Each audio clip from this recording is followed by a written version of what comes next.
அனைவருக்கும் வணக்கம்.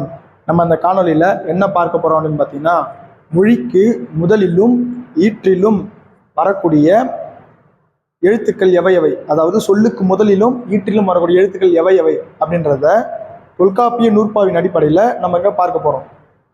முதல்ல 3 தலையிட்ட 30 எழுத்தின், அதாவது எழுத்துக்கள் மொத்தம் 33 எழுத்துக்கள். அவை உயிரெழுத்து 12, மெய்யெழுத்துக்கள் 18, அப்புறம் குற்றியலுகரம், குற்றியலிகரம், ஆயுதம் என்ற 3, மொத்தம் 33 எழுத்துக்கள். அதில் 2 தலையிட்ட முதலாக இருபகுதி, அதாவது 20 கூட்டல் 2 22. மொழிக்கு முதல்ல 22 எழுத்துக்கள் தான் வரும் அப்படின்னு சொல்றாங்க.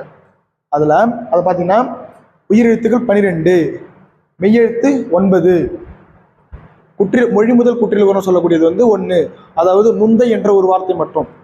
அதுக்கடுத்து பாருங்களேன், அருநான்கு ஈற்றோடு நெறி நின்று இயலும், அதாவது அருநான்கு ஈற்றோடு, மொழிக்கு ஈற்றில் 6 24 எழுத்துக்கள் மொழிக்கு ஈற்றில் வரும் அப்படின்னு இந்த வரியில் சொல்றாங்க. அந்த 24 எழுத்துக்கள் என்னன்னு பாருங்களேன். 12 உயிரெழுத்துக்கள், 11 மெய்யெழுத்துக்கள், அப்புறம் குற்றியல் உயிர் எழுத்துக்களாகிய குசுடு துபுரு அப்படின்ற பார்த்தீங்களா அவை. ஆக மொழிக்கு ஈற்றில் 24 எழுத்துக்கள் உள்ளன. இதை தான் தொல்காப்பியர் அவரது புணர்ச்சி விதி நூற்பாவில் முதல் வரியாக இதை சொல்றாரு. நன்றி.